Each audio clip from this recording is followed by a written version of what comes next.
very much. Okay, we're going to move on to our final presentation now by Professor Phil Bremer. Phil's a microbiologist within the Food Science Department at the University of Otago. He's the chair of the science leadership team within the Food Safety Science and Research Centre, and has recently started a project on recycled packaging, which is what we're going to hear about today. So welcome, Phil. Phil, we look forward to hearing from you. Thank you very much, Tim. Can you see the correct screen? Yep, that looks perfect, mate. Okay, thank you. Before I start off, I want to mention that this project that I'm going to talk about today was initiated and funded by a number of the New Zealand Food Safety Science Research Industry Advisory Group members shown below on the screen here. And this project is a great example of how a number of companies across a wide range of sectors can work together with the New Zealand Food Safety Science Research Centre to address topics of mutual interest and do this in an affordable manner. Today, I'm going to first outline what is driving the interest in the use of packaging containing recycled material. I'll talk about the opportunity, discuss some of the challenges, and in order to introduce the challenges, I'll give you a quick tutorial on recycling. Discuss the questions that need to be addressed when we start to use recycled material, explain the current research project, and then tell you how you can get involved. As many of you will understand, packaging is very important to people who work in the food industry. It helps protect the products from physical damage, it extends its shelf life, it makes it safe, and it also acts to inform consumers.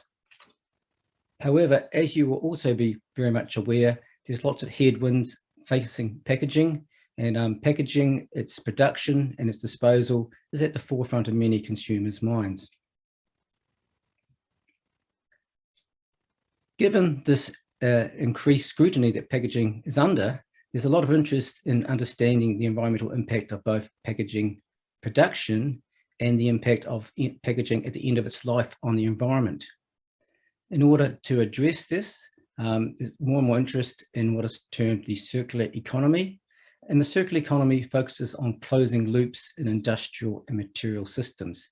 And the theory is if you can put more of the material you produce back into that product, then you can minimize waste, reduce raw material and energy inputs. And of course, this concept has now gained significant traction in policy making and with consumers.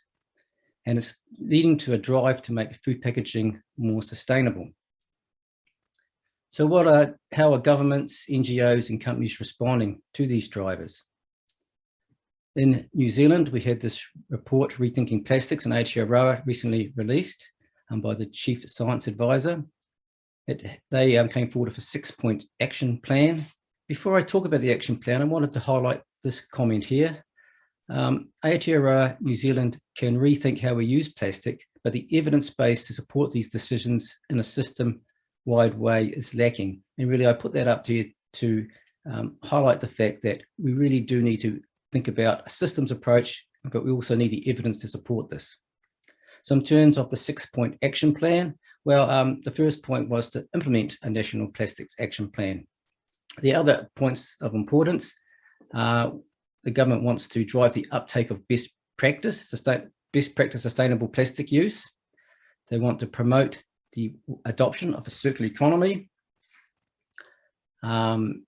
include incentives to increase the use of recycled plastic to strengthen markets for recycled plastic in New Zealand, and to facilitate access for organisations to engage in life cycle assessment-based decision support tools. And then, most importantly, for the research we're doing, we want to mitigate environmental and health implications of plastic, identify knowledge gaps and develop research agendas related to hazards. And in terms of the environmental impact and food safety concerns associated with the recycled plastic and new materials, understand more about these. So not only do we have, so these are very important issues I just want to highlight within the government's research plan. Other government agencies are also getting involved in this. We see the Ministry for the Environment recently investing in the Domestic Recycling Centre, putting $160 million into upgrading this. And obviously, if we want to recycle materials, we'll put recycled components into packaging, we have to have a strong recycling centre. The Packaging New Zealand Council is also getting involved here.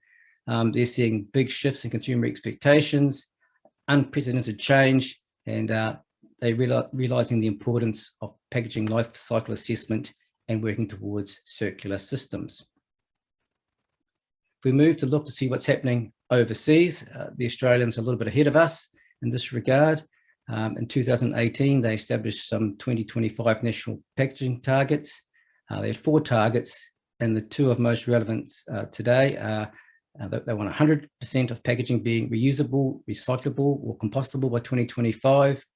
And the other relevant target is listed in red below, 50% of average recycled content included in packaging by 2025. And these requirements or these targets apply to all packaging that is made, sold, and used in Australia.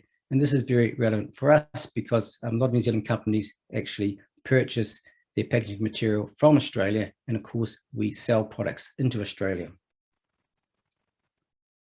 Look at international responses, just focusing on the EU at this occasion. The EU position on recycled plastics, yes, they certainly do have positions, and I think it's very important to note that the goals and targets and the regulations appear to be set by different agencies. And when you have a look at what they propose to do and how they propose to regulate it, these agendas don't necessarily seem to be that coordinated. So it makes understanding what's required and how you're going to achieve it quite difficult. But they released a directive back in 1994 where they said that 50% of plastic waste needs to be recycled by 2025 and 55% by 2030. And of course, those dates are getting ever closer. And there's concern that these targets will only be achievable if the recycled component in food contact materials is significantly increased. So what I'm saying there is, in order to meet the targets, they're going to expect that food contact material does contain recycled components.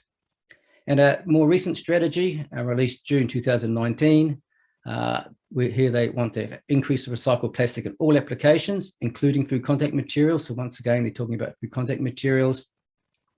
And they're having calls for PET bottles to contain a minimum of 25% recycled PET by 2025, and all beverage bottles to contain a minimum of 30% recycled PET by 2030.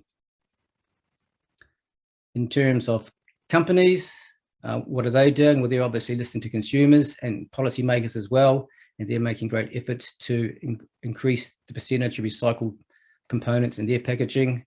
Nestle has a vision where none of our packaging, including plastic, ends up in landfill or as litter. And one of their planks of their 3 strategies is number 2 here: increase the recycled plastics in our packaging. So there's significant demand for companies to use recycled components in their packaging. This is perceived to reduce energy inputs, reduce emissions, and decrease the environmental impact of packaging. And it's important to understand that recycling has become somewhat of a political means to initiate changes expected to deliver both economic and environmental benefits. So making packaging more sustainable, including recycled components within packaging, is seen to be good for both the planet and for the company's economics. And it's very important that we also make sure that it doesn't impact adversely on people, i.e. consumers. So it's very important to make sure that the food products that are contained within these recycled packagings are safe and fit for purpose. So this is really the challenge, and that's ensuring product safety and quality within the context of the circular economy. And this is a challenge because food producers, packaging producers, are being asked to meet potentially conflicting goals. They're being asked to produce products that protect the environment while also using these products in a way that protects human health and ensures product quality. And of course, all this has to be done in a means that is both practically and economically feasible. So in order to understand why this is a challenge, I need to give you a little background on recycling. Now, in terms of recycling, some materials cannot be recycled, things such as thermoset plastics, but other materials can be recycled. And we can class these recyclable materials into 2 types: permanent materials or non-permanent materials. Permanent materials include materials such as metals or glass, and these materials can be repeatedly recycled and reused without changes occurring to their inherent material properties. In contrast, non-permanent materials, and examples are things such as thermoplastics, paper, and board, these materials undergo gradual chemical changes during use or during the process of recycling, which means that eventually they can no longer be further recycled. If we think about plastics for a start, you're all aware that we involved a whole lot of plastics on a day-to-day basis. So the plastics we come in contact with in the food industry include things such as bottles, tops, foils, trays, bags, cups, pouches, bowls, etc. And in fact, in the Western world, we will produce about 30 kilograms of plastic waste per person per year. In terms of recycling this amazing amount of waste that we produce, we're starting to recycle some single polymers. PET is the plastic that's most commonly cycled and used into new food material by far. And there's a little bit of interest in recycling polypropylene and HDPE. It's important to appreciate that multi-layer plastics are currently not recyclable into new food packaging materials at the moment. In theory, they can be, but it's not economically feasible at this stage. Plastics can be recycled in two main processes, either mechanical recycling or chemical recycling. Mechanical recycling involves the simple steps of taking the plastics, cleaning them, grinding them up into small fragments, remelting the plastic, and then forming pellets again. And these pellets can then go on and form the basis of new plastic bottles, bowls, etc. However, during this process, the heat breaks down the intermolecular bonds between the individual polymer units within the plastic.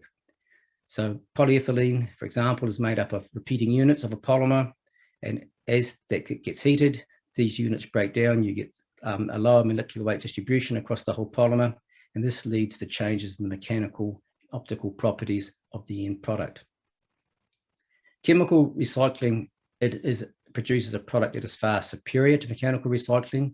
With chemical recycling, the plastic is converted back into the monomers, and then the monomers, the individual units that make up the large polymer, can be reformed to make the pure polymer again. So with chemical recycling, you can take a PET bottle and convert it back into a polymer, which is as good as that virgin material.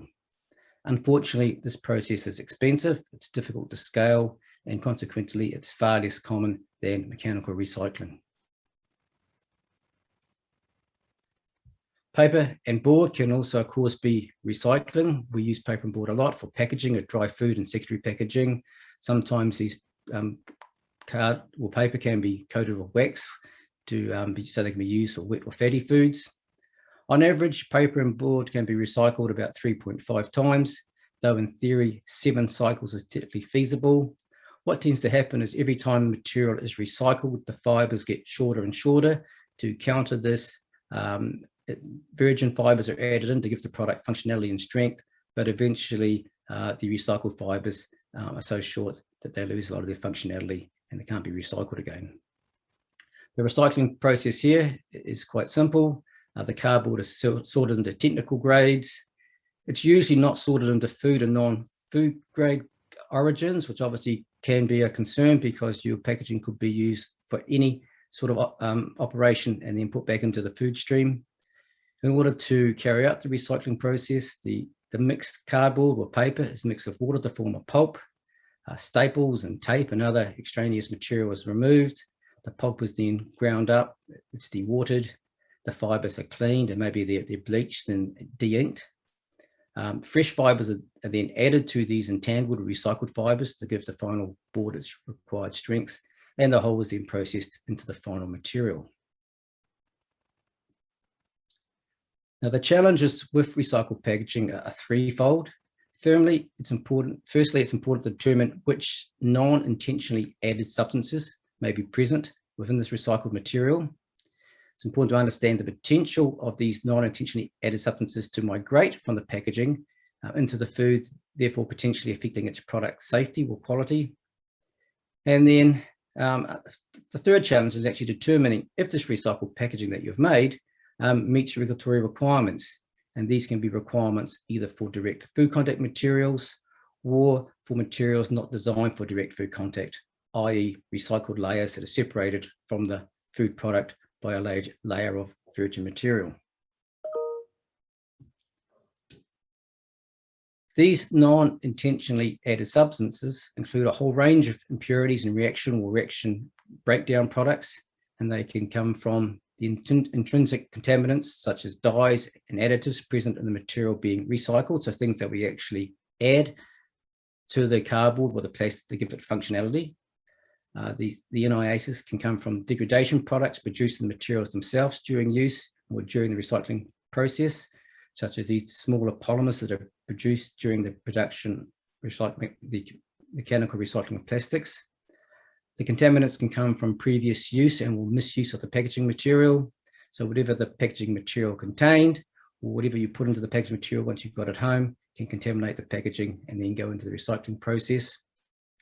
Or it can come from plastics or cardboard that weren't intended to be food grade, then entering the recycling system and being mixed into the food grade streams. And it's important to understand that the concentration and diversity of any of these non-intentionally added substances increase the more times a component is recycled.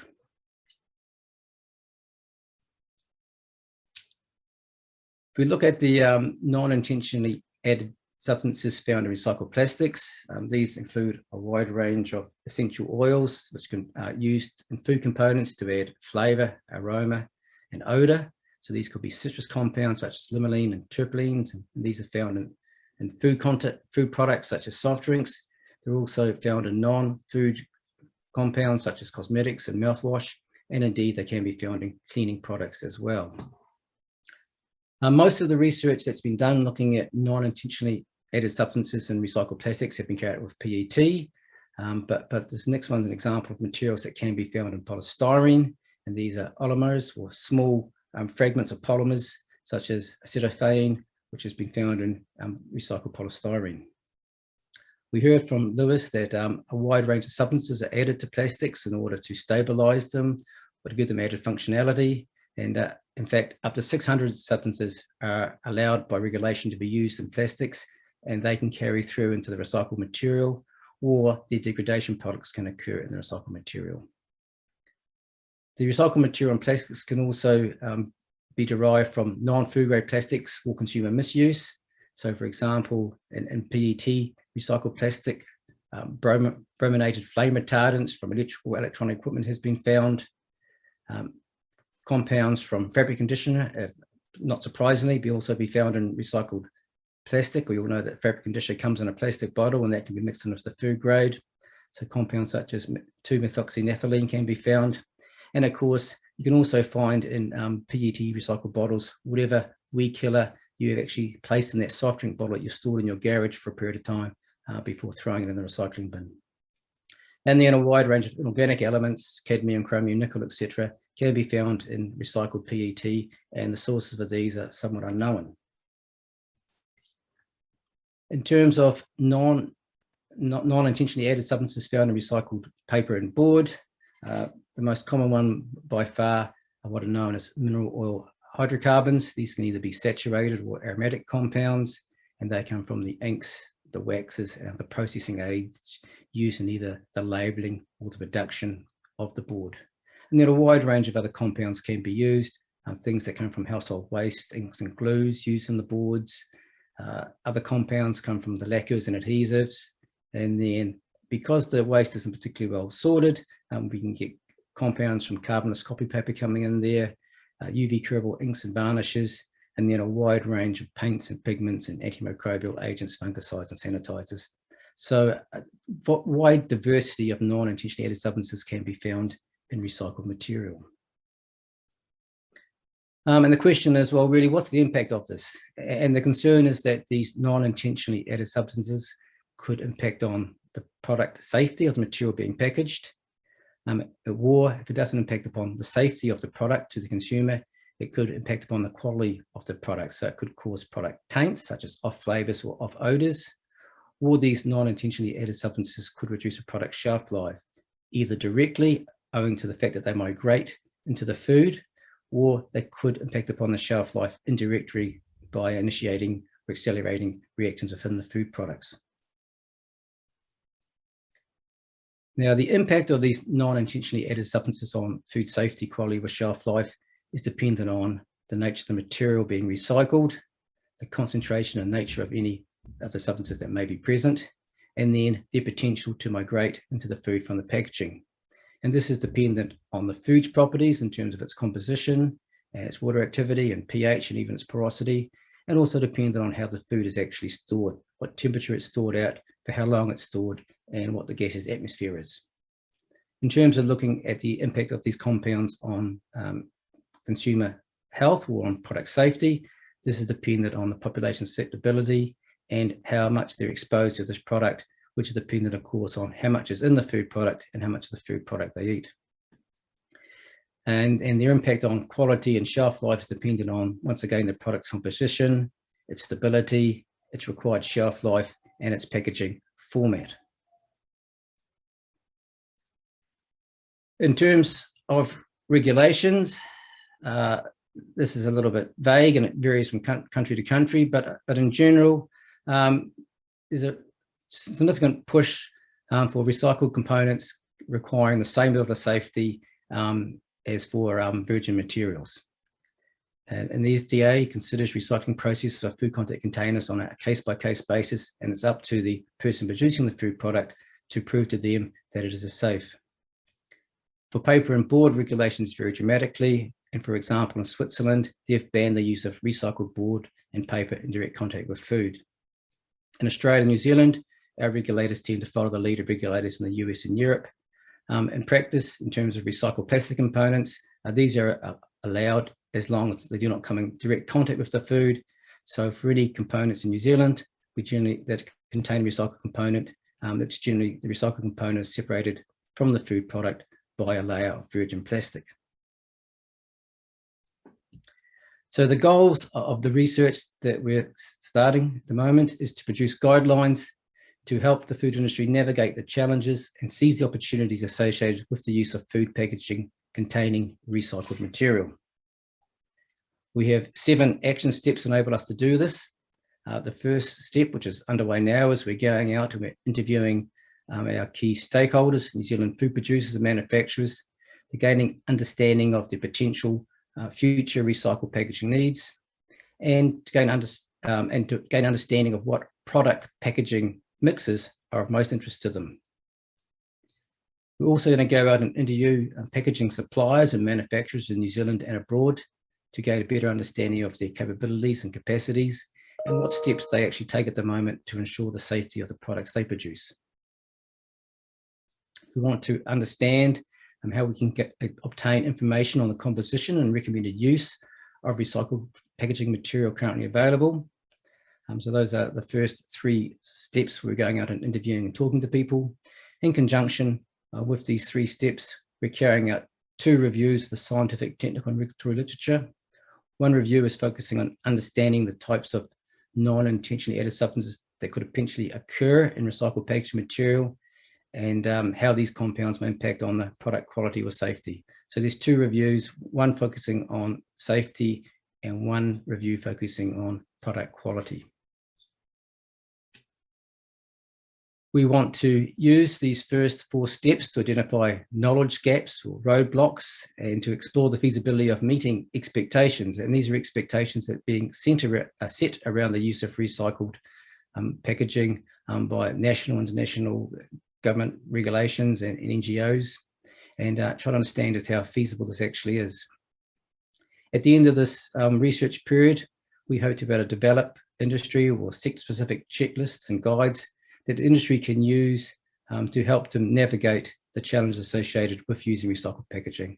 So these guidelines will include information such as, details on suppliers, a checklist of compliance and quality assurance points to consider when they're looking at using recycled packaging, links to information about potential hazards, links to key regulations, and really any sort of other information that we're being told when we interview them in step 1 that they require. And then this information will be presented back to the food industry via a series of workshops.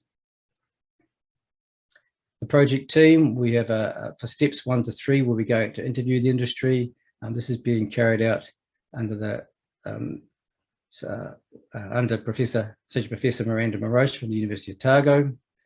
The review on the substances, migration and toxicity is being carried out by University of Otago, the University of Auckland team under Professor Paul Kilmartin, and the review of literature looking at the food tanks and food composition and packaging and the impact of non-intentionally added substances on this is being carried out under the guidance of Associate Professor Pat Silcock at the University of Otago. Progress to date, well, this project is really just kicking off. We're at the stage now where we're going out and interviewing industry advisory group members to understand which packaging material and products are of most interest to them. The literature reviews are underway, and we'll be very shortly contacting packaging suppliers, regulators and NGOs to understand what their interests, needs and capabilities are in this space. So this pretty much comes to the end of my talk. I just wanted to highlight the fact that if you're interested in being involved in this project, whether you're a packaging supplier, a regulator or a processor, please feel free to contact either myself or Dr. Kath McLeod. Thank you.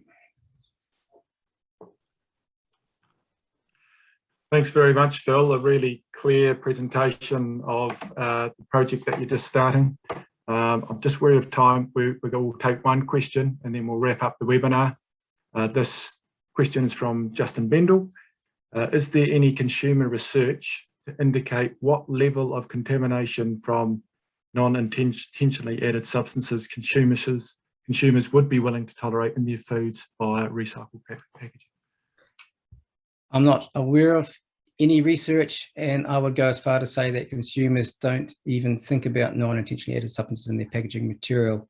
So there'd be the type of research you'd have to carry out by sort of framing the questions and then seeing how they respond to that. I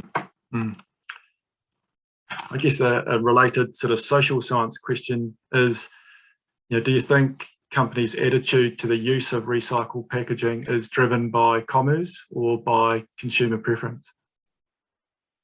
A bit of both. The economics of recycled packaging is dependent on what non-recyclable virgin materials cost, and that's somewhat tied to other factors such as the price of petroleum, for example. So sometimes economics may be favourable, sometimes they may not be.